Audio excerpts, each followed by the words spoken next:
Selamat petang, salam sejahtera bagi kita semua. Yang kita hormati, kita banggakan tokoh nasional kita, Pak Fadlizon.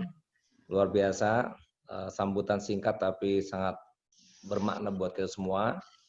Kemudian nanti insya Allah hadir Pak Sandi yang kami banggakan juga.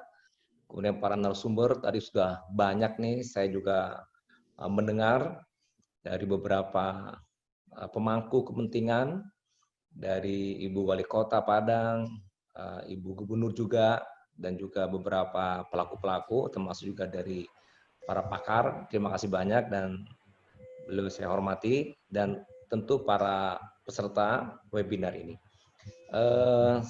Mengawali saya ingin mengucapkan terima kasih lebih dahulu atas undangan kepada saya pada kesempatan ini.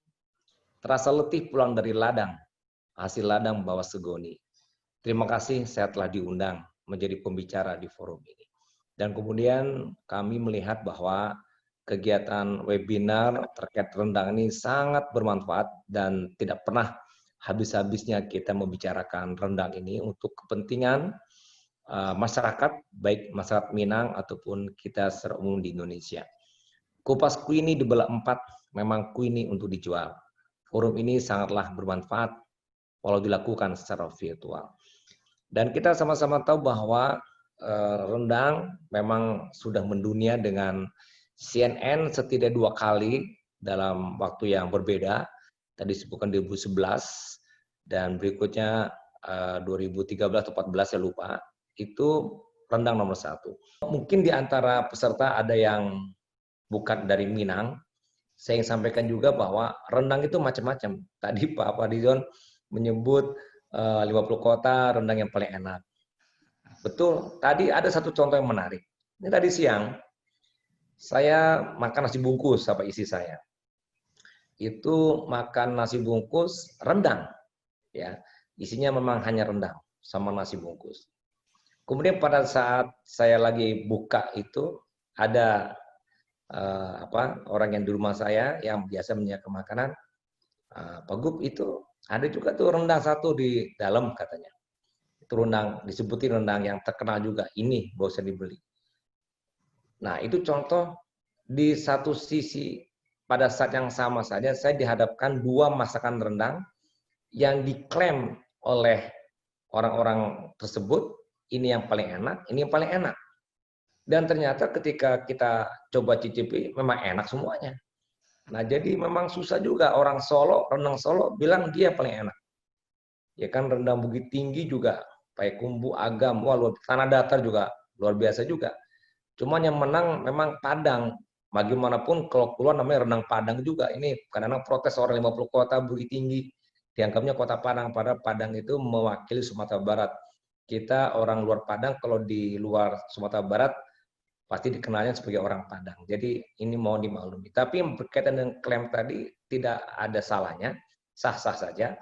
Karena selera itu tergantung rasa kita subjektif masing-masing. Bisa mengatakan ini paling enak ataupun tidak. Tapi ketika nomor 1 ini susah kita menyebutnya. Dan kami sendiri menyebut itu juga sangat sensitif karena bisa menyinggung yang lainnya. Karena kriteria indikator menyebut nomor 1 terenak dari rasa-rasa yang ada di setiap nagari-nagari yang ada itu juga sulit untuk kita putuskan secara objektif. Karena indikator objektifnya rasa. Rasa itu pastilah subjektif, enak tidak enak. Ada yang pedas sedikit enak, ada yang pedas sedikit nggak enak.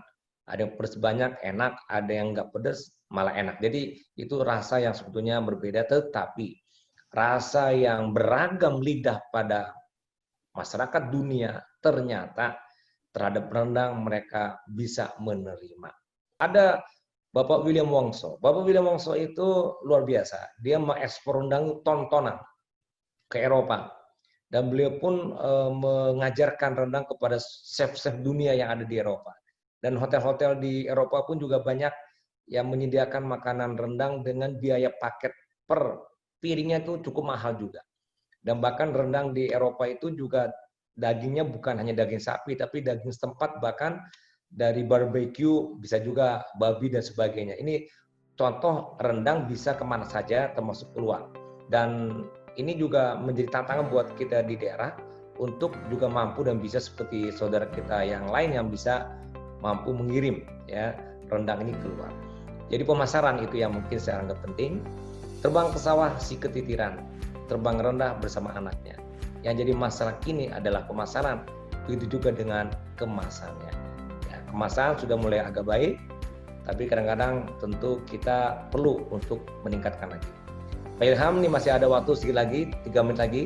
Mungkin dari pemasaran yang tadi saya tekankan itu menjadi suatu kata kunci untuk mari kita bersama untuk meningkatkan. Kalau secara nasional orang tahu semua bagaimana restoran Padang pasti ada rendang, dan bahkan di Australia dan Singapura pun juga masakan Melayu itu disebut juga nasi Padang, dan dalam juga ada rendang walaupun kadang-kadang rasanya berbeda tapi setidaknya nama sudah mereka pakai, dan ini memudahkan kita. Tadi kata Pak Farijo ini udah iklan yang luar biasa dengan CNN ya, dengan kemarin pun Gordon Ramsay yang mengangkat rendang, bahkan rendang dijadikan sebagai satu bagian dari omelet. Nah, ini rendang juga bisa dipakai omelet juga. Dan saya menyaksikan sendiri bagaimana beliau buat, dan ini masuk ke National Geographic yang jutaan orang menonton. Dan kalau kita sengaja masukkan promosi kita ke National Geographic, mungkin puluhan miliar uang nggak cukup kita. Alhamdulillah melihat dari hasil cukup signifikan pengaruhnya promosi yang besar.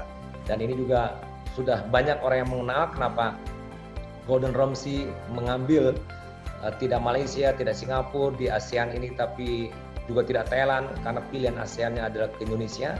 Di antaranya kenapa Indonesia pun Sumatera Barat, itu di antaranya karena ada nilai adat budaya dan ada masakan rendang yang bisa diangkat, dan itu menjadi masakan dunia. Sementara daerah lain mungkin tidak demikian, termasuk juga negara lainnya.